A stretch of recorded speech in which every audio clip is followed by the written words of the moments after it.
mereka kemudian berinisiasi mempertanyakan kepada UGM apa ada tindakan yang larangan intimidasi atau apa. Mereka membuat surat bagus, surat resmi bertanya itu kepada pimpinan UGM, rektor. Apa yang terjadi, Mas? Jadi ketika mereka mengantarkan dengan sopan surat itu ditolak dihalang-halangi kayak penjahat mau naik ke lantai 2 itu satpam banyak banget. Katanya UGM resmi mengeluarkan statement tentang mereka mempunyai insiden di UC itu. Mereka memberikan penegasan. Ini yang menurut saya malah semakin orang bertanya-tanya. Mereka menjawab UGM melakukan itu karena untuk melindungi kampus akan tidak digunakan untuk politik.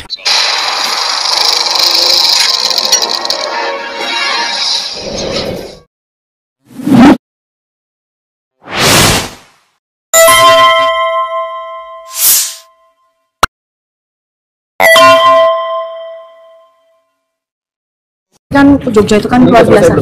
Enggak saya mau cuma Pak ini ada penunjuk ini apa Pak? Ini enggak Anda menunjuk saya. Ini Anda menunjuk saya. Anda menunjuk. Jadi yang potong dulu kita lagi mau saya mau sampaikan. Iya. Ini Bapak menunjuk. Iya, tapi Bapak ngerti undang-undang enggak? Tahu. Berarti udah apa tuh, Pak? Loh, Bapak berhak menilai. Berkewajiban prosedurnya. Nah, ini saya ajukan. Ada prosedur. Ini saya ajukan. Ya, ajukan prosedurnya tahu nggak di sini? Bukan di sini, saya prosedurnya PPID, saya yang pimpin. Oke, saya yang pimpin. Prosedurnya ada diajukan ke PPID kami. Prosesnya ada ajukan sekarang diajukan. Ini kalau nunjuk-nunjuk, saya yang ajukan juga. Kecuali yang sahadat. Loh, tapi sampai sudah selesai belum? Belum. Nah, ini jangan dipotong, Bu. Bukan gini loh, saya tuh mau ini orang Jogja. Orang Jogja kok jalan apa saya tuh mau bilang gini, kita kan di Jogja. Ini kok kayak berarti. Kita kan di Jogja. Mereka tahu orang kita kan di Jogja. Karena kita tidak diterima dengan baik, enggak ada kursi. Adat istiadat orang Jogja, ayo kita duduk. Ayo duduk. Kita enggak boleh.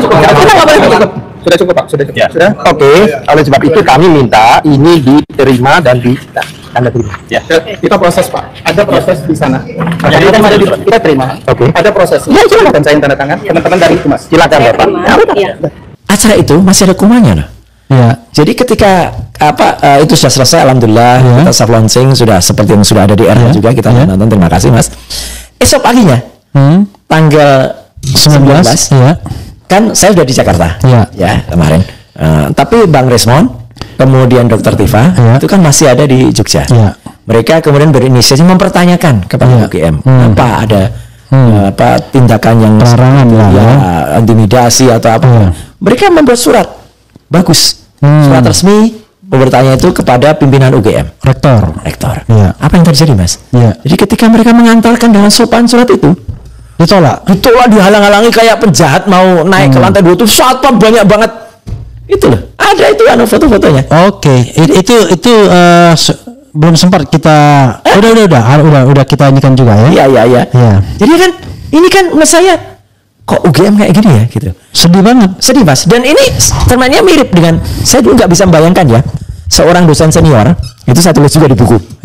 Namanya Asadi Siregar, Bang Adi, yang pernah mengharumkan nama UGM dengan Cintaku di Kampus Biru tahun 74, ada filmnya juga Roy Martin, kemudian Raisita ya, dan itu kan bintangnya nama Raisita itu adalah dosennya Roy Martin. Ya, itu betul. Roy Martin kalah dalam pemilihan senat. Itu kan ikonik banget, bagus banget. Dan Bang Adi pada tanggal 5 Juli yang lalu kan berusia 80 tahun, seusia Republik ini. Oleh para anak buahnya termasuk kita gitu, pengen kita rayakan Bang Adi di kampus. Jadi kita pengen memakai balerung untuk diskusi pembacaan puisi Cintaku di Kampus Biru. Nggak boleh, Mas, dilarang. Gara-gara judul acaranya. Judul acaranya Kampus Biru Menolak Ayah. Kok nggak boleh? Padahal gini loh ya, Kampus Biru itu memang penggalan dari kalimat Cintaku di Kampus Biru. Novel Asadi Siregar tahun 74. Menolak Ayah itu novel juga dari Asadi Siregar yang mengisahkan keluarga di Bukit Tinggi. Itu tahun 84. Jadi ini kan dua novel digabungkan jadi Kampus Biru Menolak Ayah, kok diterjemahkan dengan katrok gitu, kudet gitu loh. Langsung asosiasinya jadi Kampus Biru yang di Solo. Itu jadi nggak boleh. Sedih saya, Mas. Karena akhirnya Bang Adi itu harus menyelenggarakan acara di LIP, Lembaga Indonesia Prancis di Sagan. Kan ironis ya, orang yang pernah membuat harum kampus Universitas Gadjah Mada dengan novel yang legendaris sampai sekarang malah tidak bisa merayakan ulang tahun. Dan itu juga yang kami rasakan kemarin. Kami ingin menghadiahkan 80 tahun kemerdekaan Indonesia dengan launching, soft launching. Kalau dibalik bisa nggak misalnya kalau kita mengadakan reuni, gitu. Iya, yang justru orang-orang yang nggak jelas. Roy Rismond Tifa, ya kan, mengadakan reuni di UGM. Kan nggak perlu, kan? Lah ya, dan izin kayaknya datang-datang aja. Dan kalau itu kan jelas mas, kami kemarin itu, nah itu kalau acara yang benar kan? Iya. Ngumpulnya di UC. Ya datangnya kita sendiri-sendiri kan. Kita kan nggak janjian sudah pakai baju, pakai Isuzu Elf. Kayak yang reuni itu, ya reunian itu. Nah itu mas, jadi itulah yang terjadi peristiwanya. Nah akhirnya terlaksana ya. Alhamdulillah terlaksana dengan baik ya. Meskipun dia itu justru menurut saya inilah bukan terlaksana dengan baik, terlaksana. Kalau dengan baik itu baik berarti. Nah, maksud saya justru baik mas. Oh baik ya. Karena kemudian jadi beritanya lebih besar. Atau jangan-jangan ya UGM ini menggunakan ilmu komunikasinya. Jangan ya. Kita nggak sadar itu. Iya. Untuk lebih memperkenalkan ini. Iya jangan-jangan. Jadi justru muncul tagar gitu di berbagai platform, ya kan gitu. Kemudian beritanya sampai kemana-mana, sampai internasional berita ini. Jadi mereka mempertanyakan, Gajah Mada University, what's wrong? Gitu kan. Memang itu saya ya, appeal saya kepada teman-teman yang kita tahu waktu mahasiswa bicara mengenai demokrasi dan lain sebagainya. Tapi begitu menjadi bagian dari pemerintahan, aduh ampun dah ya kan. Betul. Di situ, ya saya sebut nama lah, nggak apa-apa lah. Di situ ada Pratikno, di situ ada Ari Dwi Payana, di situ ada Ari Sujito. Betul, Ari juga itu ya kan. Iya, ini orang-orang yang paham betul bagaimana demokrasi, kebebasan, kebenaran, keadilan ya. Kalau di UI apa namanya veritas probitas, justisia. Itu kan kebenaran, keadilan apa dan hukum, justisia kan? Iya, justisia, keadilan. Nah itu sendiri kan sesuatu yang harus merupakan prinsip kan sebuah kampus itu. Dan kalau lihat mas, sebenarnya September tahun 2024 kita kan sebenarnya sempat menaruh harapan besar pada UGM. Karena waktu itu masih ada, kalau orang menyebut sebelum jadi termul, ya Prof. Kuncoro, Ari Sujito, kan itu ada Prof. juga Sofyan Effendi juga deklarasi itu, keprihatinan itu, itu saya bangga banget pada UGM waktu itu karena itu mereka menyuarakan gitu loh. Tapi barangkali jangan-jangan motifnya beda juga.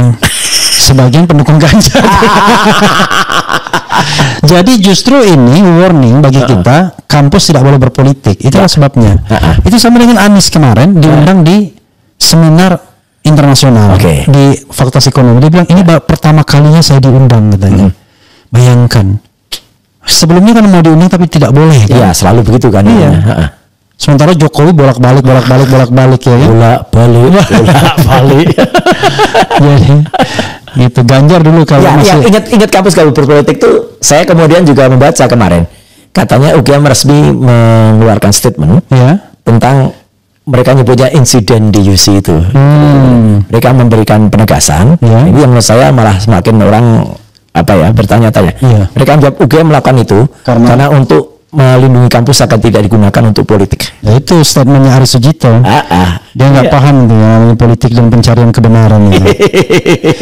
Kalau politik tuh bro, kalau kita bawa gerombolan dan itu punya ambisi politik, karena kita misalnya partai politik kan, itu nggak boleh gitu. Harus diingat sekali lagi mas, kemarin itu kan lagi-lagi RRT ini kan kami ini kan fortunately alumnus dan tidak ada yang kemudian berpartai politik, berpartai politik lagi.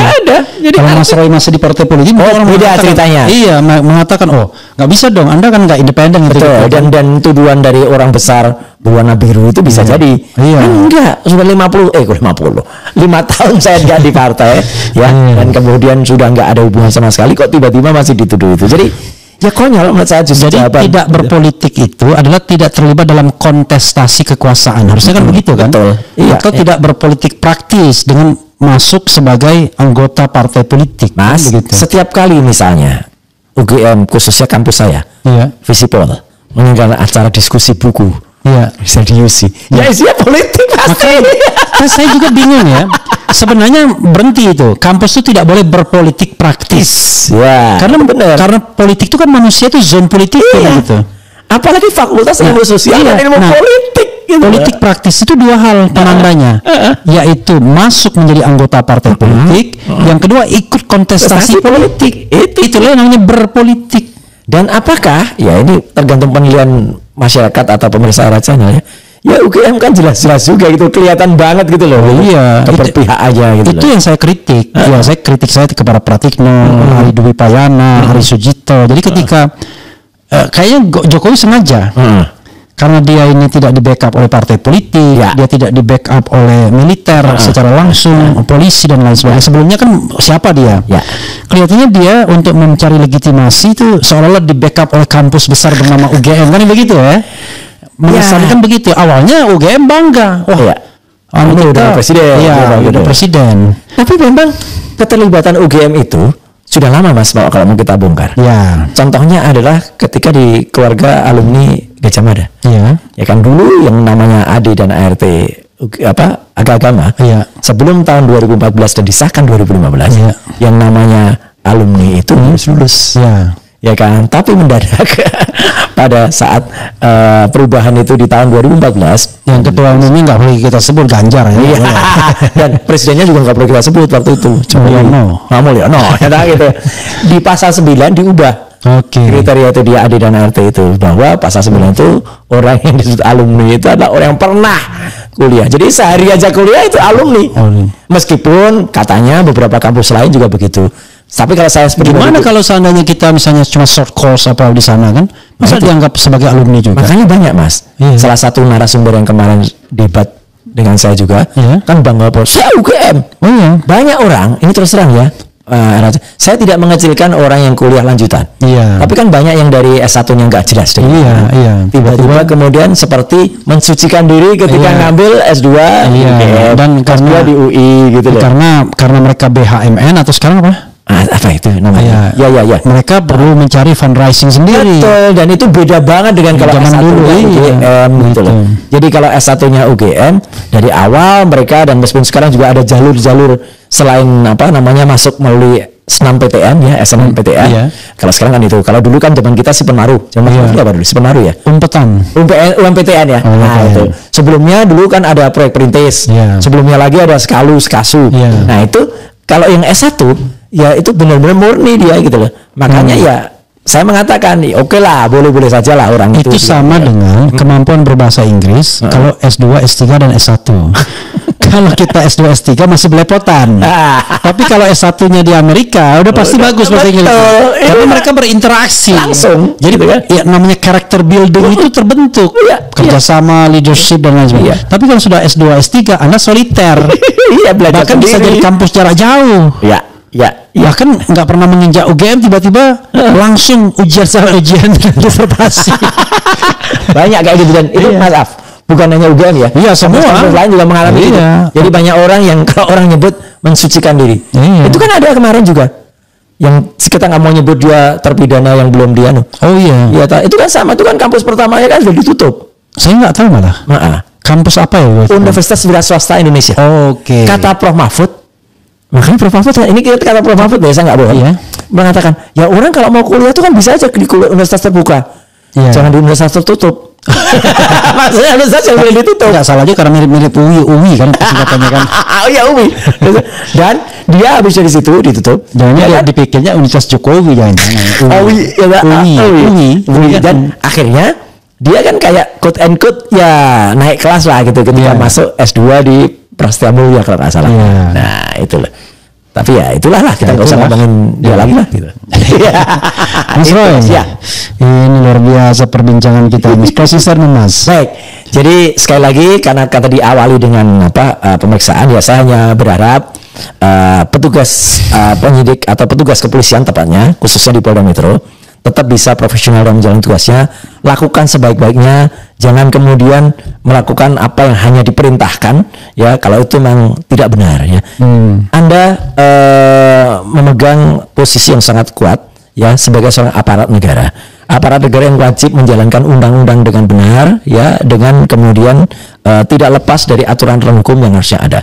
Jalankan itu sebaik-baiknya, dan kita tahu jangan hanya mengedepankan undang-undang yang sangat spesifik. Misalnya hanya ngejar undang-undang ITE atau misalnya KUHP saja. Ada undang-undang jauh lebih tinggi dari itu, yaitu Undang-Undang Dasar 1945 atau bahkan Declaration of Human Rights ada di atasnya. Dan pengalaman saya tadi yang moga-moga itu bisa menjadi inspirasi lah gitu bagi orang untuk kemudian melakukan yang terbaik. Tidak ada yang bohong. Tadi yang saya katakan, saya hanya mengatakan apa yang saya lakukan, dan saya tidak perlu mengatakan yang tidak saya lakukan. Ya, dan yang kedua, insya Allah terima kasih juga Mas Refli atas bantuan juga sosialisasi dan publikasinya terhadap buku karangan RRT Resmond Rohitiva, judulnya Jokowi White Paper. Dan ada yang menarik Mas, saya sekaligus mempublikasikan juga. Sahabat kita Mas Risa Fadila juga akan melaunching buku juga, ya kan? Judulnya juga sama gitu. Kenapa publik tidak mempercayai? Ya. Saya kemarin waktu di Jogja, Gatot Nurmantio sepakat untuk memberikan kata pengantar. Itu. Iya. Kemudian saya disuruh bikin yang catatan belakangnya itu. Ya mudah-mudahan itu makin banyak. Ya itu juga memberikan perspektif. Betul. Saya imbau juga bagi teman-teman yang suka nulis lepas ya, baik itu artikel-artikel yang ada di media-media independen, media alternatif atau di media besar. Ayo bersama-sama. Karena buku itu adalah curahan pengetahuan kita, curahan bagaimana kita diajak berpikir secara intelek, kemudian kita mengeluarkan intelektualitas kita, dan kemudian saya berharap buku jawab dengan buku. Kalau itu ada hal yang tidak benar, jawab juga dengan kebenaran atau Anda bukan pembenaran, dan jawab juga ilmu dengan ilmu. Insya Allah ini bermanfaat. Dan jawaban yang paling terakhir adalah keluarkan ijazahnya. Itu tunjukkan ijazahmu. Ya, jangan kemudian fura-fura tidak tahu apa-apa alias fu-fu-fa-fa. Nah ini kasusnya ini ya. Ini fura-fura tidak tahu apa-apa alias fu-fu-fa-fa. Gitu. Saya mikir gimana caranya orang ngasih ke Refli Harun channel gitu ya. Saya juga cuma dikasih. Makanya saya tahu. Jadi saudara sekalian, kalau ada kaos-kaos begini kasih lagi ke kita. Iya benar. Dan nanti tinggal tulis kayak teman-teman yang suka nulis di bawah itu loh. Ya. Pengen kaos yang dipakai Historia hubungi saya. Dan itu terjadi Mas. Mohon maaf saya belum sempat mintakan ke Mas Refli. Tapi ketika respon minta dikasih juga ya. Oke, sekali lagi makasih Pak Mas Roy ya. Mudah-mudahan ini bermanfaat bagi kita. Wassalamualaikum warahmatullahi wabarakatuh. Keren. Dadah.